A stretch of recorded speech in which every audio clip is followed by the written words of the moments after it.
સુવર્ણપુર નગરીમાં અભયસેન નામે ઘણો ગર્વિષ્ઠ રાજા રાજ કરતો હતો. નગરીની સમૃદ્ધિનો પાર ન હતો. આ રાજાની ઘોડિયાળ સંસ્કારી અને અતિ સુશીલ રાણીનું નામ અંગનસેના હતું.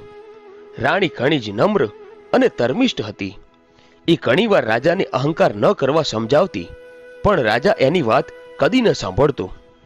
એક દિવસ રાજમહેલના ઝરૂખે બેઠેલી રાણી નદીના કિનારે સ્ત્રીઓને વ્રત કરતી જોઈ. તેથી રાણીએ દાસીને તરત જ આજ્ઞા આપી કે નદીના કિનારે સોળે શણગાર સજીને ટોળે વળેલી સ્ત્રીઓ શું કરે છે એ જાણી લાવ. દાસી દોડતી દોડતી સ્ત્રીઓ પાસે જઈ અને પૂછવા લાગી કે તમે બધા શું કરો છો? ત્યારે એક સ્ત્રીએ જવાબ આપતા કહ્યું કે અમે દશામાનું વ્રત કરીએ છીએ. આ વ્રતની વિધિ એવી છે, સૂતરના 10 તાર લઈ 10 ગાંઠ વાળવી, ગાંઠે ગાંઠે કંકુના ચાંદલા કરવા. ત્યારબાદ સ્ત્રીએ વ્રત ક્યારે કરવું, કેવી રીતે કરવું વગેરે જણાવ્યું. દાસીએ મહેલમાં આવીને રાણીને બધી વાત કરી. ધાર્મિક સ્વભાવની રાણીને પણ આ વ્રત કરવાની ઈચ્છા થઈ. મનથી વ્રત કરવાનું એણે નક્કી કર્યું. એણે રાજાને આ વાત જણાવી તો અહંકારી રાજાએ ના પાડી દીધી અને કહ્યું કે આ વ્રત તો ગરીબ મૂર્ખા માટે છે. તારે તો ઘણી સાહેબી છે, ધન દોલત, નોકર ચાકર, બાગ બગીચા, રાજપાટ બધું છે, માટે આ વ્રત કરવાનું છોડી દે.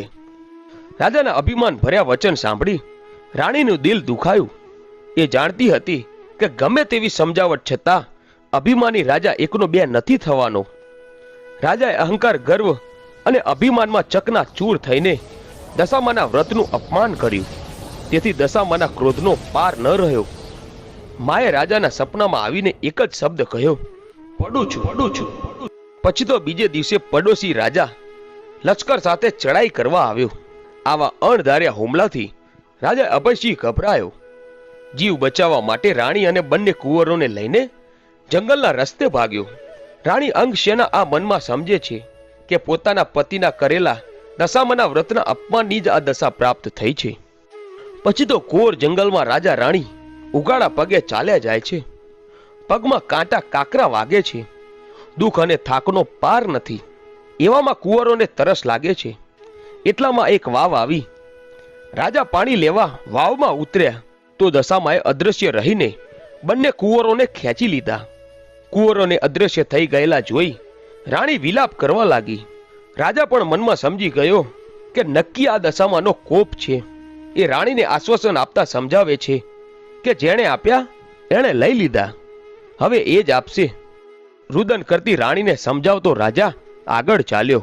થાકના લીધે બંનેના પગ ઘસડાય છે. પગમાં વેઢા વેઢાના કાંટા પોકાઈ ગયા છે. તેથી પીડાનો પાર નથી. એવામાં રસ્તામાં એક વાડી આવી. રાજાને થયું કે હાશ, બે ઘડી વિસામો તો મળશે. પણ રાજાએ વાડીમાં જેવો પગ મૂક્યો ત્યાં તો ખીલેલા ફૂલ કરમાઈ ગયા. વાડીનો માળી વિચાર કરવા માંડ્યો કે નક્કી માણસ પાપી પગલાનો છે. તેથી માળી લાકડી લઈને રાજા રાણીને મારવા દોડ્યો અને રાજા રાણી માંડ માંડ બચીને ભાગ્યા. જીવનથી હતાશ થઈ ગયેલા ભિખારી જેવી હાલતમાં બંને એક નગરમાં આવ્યા. એ નગર રાજાની બહેનનું હતું. રાજાને આશા હતી કે બહેન જરૂર આશરો આપશે. એણે પાદરેથી પોતાની બહેનને સંદેશો મોકલાવ્યો કે તેનો ભાઈ આવ્યો છે. બહેને પોતાના ભાઈને સોનાની ગાગરમાં સુખડી અને સાથે સોનાના દાગીના મૂક્યા. એક ભાઈએ આવીને રાજાને જેવી સોનાની ગાગર આપી તો સોનાની ગાગર પિત્તળની બની ગઈ. સુખડીને બદલે ઈંટના કટકા બની ગયા અને સોનાના દાગીનાને બદલે ફૂફાડા મારતો કાળો નાગ નીકળ્યો. રાજા આમ વિચાર કરે છે કે મારી સગી બહેન મને મારી નાખવા આવું તો ન જ કરે. નક્કી આ દશામાના કોપના કારણે જ થયું છે.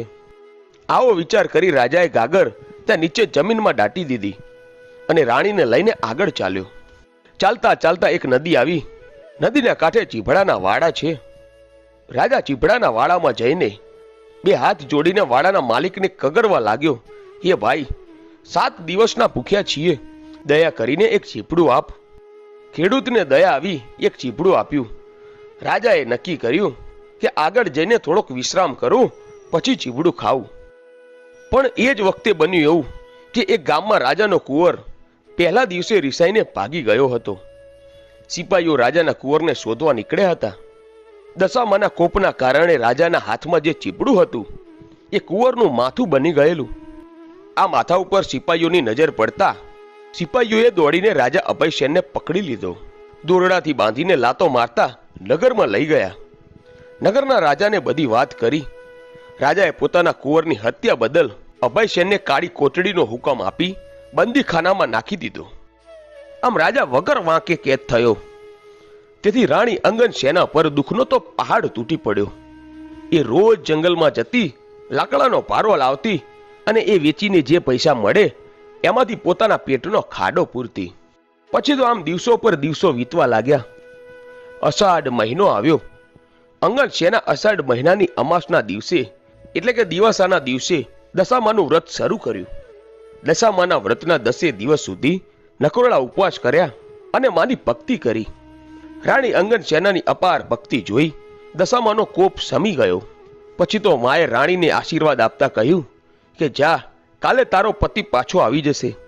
અને એ જ રાત્રે દશામાએ એ ગામના નગરના રાજાના સપનામાં જઈને આદેશ આપ્યો તે જે માણસને કેદમાં પૂર્યો છે એ તો નિર્દોષ છે. તારો કુંવર તો એના મોસાળમાં લીલા લહેર કરે છે. એ સવારે પાછો આવી જશે. સવાર પડતા દશામાની કૃપાથી કુંવર પાછો આવી ગયો. રાજા જાતે જઈને અભયસેનને બંદીખાનામાંથી મુક્ત કરી ક્ષમા માંગી. એટલું જ નહીં, ખૂબ ધન આપ્યું. પછી તો રાજા રાણી રથમાં બેસીને સુવર્ણપુર આવવા નીકળી પડ્યા. રસ્તામાં બહેનનું નગર આવ્યું. રાજાએ જ્યાં પેલી ગાગર દાટી હતી તે નીકાળીને જોઈ તો ગાગર સોનાની અને અંદર સુખડી અને સોનાના દાગીના નીકળ્યા. એટલામાં બહેન પણ આવી. આગ્રહ કરીને ભાઈ ભાભીને ઘરે લઈ ગઈ. 2 દિવસ રોકાઈને રાજા રાણી આગળ ચાલ્યા. રસ્તામાં વાવ આવી. જોયું તો વાવના કાંઠે દશામાં વૃદ્ધ ડોશીનું રૂપ ધારણ કરીને ઊભા છે. બંને કુંવરો એમની આંગળી પકડીને ઊભા છે. રાજા રાણી તરત જ માતાજીને ઓળખી ગયા અને લાકડીની જેમ માના પગમાં પડ્યા. દશામાએ અસલ સ્વરૂપમાં આવી દર્શન આપતા કહ્યું કે હે રાજા, તે અભિમાન આણીને મારા વ્રતનું અપમાન કર્યું હતું. તેથી તારા પર હું કોપાયમાન થઈ હતી. પણ હવે તારો ગર્વ ગળી ગયો છે. વળી તારી રાણીએ ભાવથી મારું વ્રત કર્યું છે, તેથી હું પ્રસન્ન થઈ છું. તારું રાજ તને પાછું મળી જશે. હે માં કરતો રાજા અભયસેન માના પગમાં આળોટવા લાગ્યો અને બોલ્યો, માં, હે દયાળી, કળિયુગમાં તારી કપરી કસોટીમાંથી કોઈ પાર નહીં ઉતરી શકે. માટે એવો કોપ કદી ના કરશો. દશામાં મીઠું મધુર હાસ્ય વિરાતા બોલ્યા, તારી વાત કબૂલ કરું છું. કળિયુગમાં જે કોઈ મારી કથા સાંભળશે કે સંભળાવશે તેની દશા સદૈવને માટે સારી રહેશે. આમ કહી દશામાં અદૃશ્ય થઈ ગયા. રાજા રાણી બંને કુંવરોને લઈને પોતાના રાજ્યમાં આવ્યા. અભયસેના સેનાપતિ પડોશી રાજાને હરાવીને રાજ પાછું મેળવ્યું હતું. આમ રાજા રાણી આનંદપૂર્વક દિવસો પસાર કરવા લાગ્યા. હે માં દશામાં, જેવા રાજા રાણીને ફળ્યા તેમ વ્રત કરનાર સૌને ફળજો. તો મિત્રો, આવી જ વ્રત કથાઓ સાંભળવા માટે આજે જ અમારી આ ચેનલ A1 ગુજરાતીને સબસ્ક્રાઇબ કરો. ધન્યવાદ.